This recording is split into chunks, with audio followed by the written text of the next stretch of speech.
এত বছর ধরে কাজ করি, পরপর তো এতগুলো হিট হয়নি তখন। এখন জাস্ট লাক ছাড়া কিছু না, কারণ আগে যে অভিনয় করতাম এখন সেই অভিনয় করছি আমি আসলে। আর ভালো লাগছে, একটা ভালো অনুভূতি কাজ করছে। খুশবু জনপ্রিয় হচ্ছে, 200 পর্বে পদার্পণ করলো, সব কিছু মিলিয়ে ওয়ান্ডারফুল টাইম কাটছে। আমরা বলছি যে না, ধারাবাহিক দর্শক দেখে না ধারাবাহিক নাটক, কিন্তু রাজ্যের এই নাটকটা তো প্রমাণ করে দিল যে দর্শক দেখে এবং ব্যাপকভাবেই আসলে দেখে, এবং সেটা দেশে এবং দেশের গণ্ডি পেরিয়ে বিদেশে ওটা দেখছে। আমি নিজে একটা রিয়াকশন পেয়েছি ইন্ডিয়ায় গিয়ে, সেখানে আমার চরিত্র নাম ধরে আমাকে ডাকছে, ফুফা ফুফা বলে ডাকছে। তো আমি বিশ্বাস করি গুণগত মান থাকলে নাটক দেখবে না কেন? খুশবু তো দেখছে 200 পর্ব হয়ে না হলে কীভাবে হলো এটা আসলে।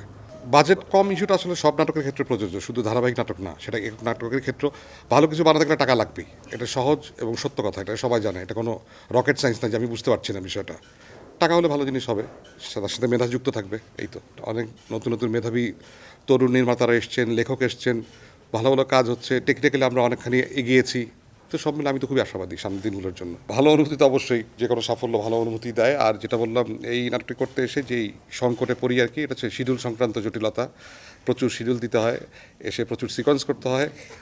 তারপর এখনও যেটা করতে হচ্ছে, যেমন আজকে আমি এখানে এসেছি মাত্র 2 ঘন্টার জন্য, আমার আরেকটা শুটিং চলছে। কারণ ধারাবাহিকের একটা সংকট যেটা হয় যে ওই অনের একটা ক্রাইসিস থাকে, তো হুট করে অনের তো মিস করা যায় না, তখন দেখা গেলো টাইম ম্যানেজ করতে হয়, তখন একটা প্রেশার নিতে হয় আর কি, দ্যাটস ইট।